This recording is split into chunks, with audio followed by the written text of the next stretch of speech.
Huawei, the world's leading manufacturer of 5G network gear. A U.S. campaign seeks to have allies around the world dump the supplier for security reasons. Europe has become the focal point of that campaign, and in particular, Germany. In the high-tech city of Shenzhen, where Huawei is headquartered, 5G is already a reality. Chinese state television runs footage of transmission masts under construction. Huawei has become the world's largest network gear supplier and was planning to supply its kit for 5G networks around the world. But the US has banned its companies from doing business with Huawei, much to the annoyance of officials in Beijing. What the US has done shows clearly that the market economy and fair competition principle it claims to champion is nothing but a fig leaf. This practice violates the rules of international trade, disrupts global supply chains, and will inevitably damage America's national interests and image. Washington is calling on the world to make a decision against China. Last week, US Secretary of State Mike Pompeo toured Europe and called for Huawei to be banned from 5G networks because of espionage fears. Europe is divided on how to approach Huawei.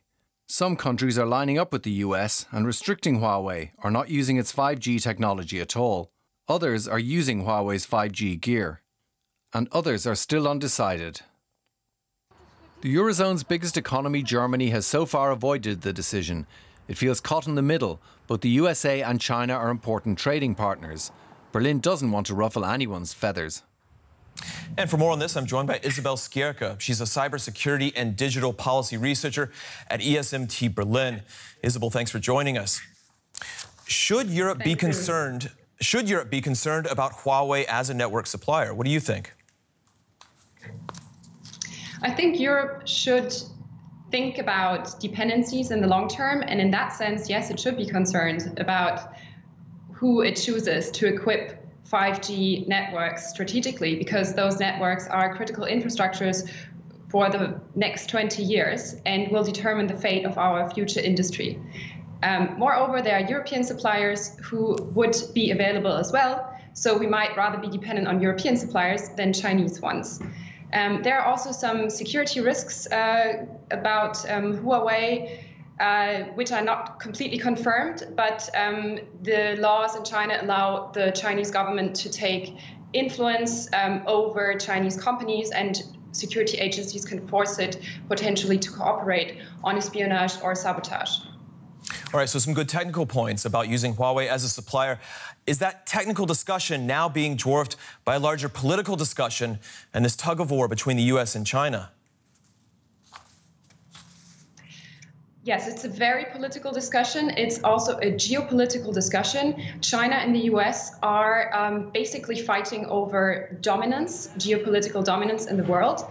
The US initiative is certainly also an initiative to preserve its first position in the global game, so to say. So Europe, now caught in between, really needs to find its own position geopolitically as well as industrially.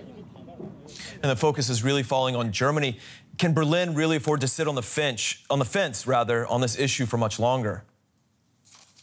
No, Berlin can absolutely not afford to sit on the fence. It has to take a decision. It needs to act together with its European allies and partners, because a sole national decision will not have as much weight as a European position. This is why the European Union has already initiated a strategic process last year that Germany is part of. And so in that sense, Germany now needs to not only make a technical decision about technical security of networks, but also position itself within this larger geopolitical debate on the basis of its values, European values. All right, and we'll have to leave it there for now. Isabel Skierka with ESMT Berlin, thank you very much for your analysis. Thank you.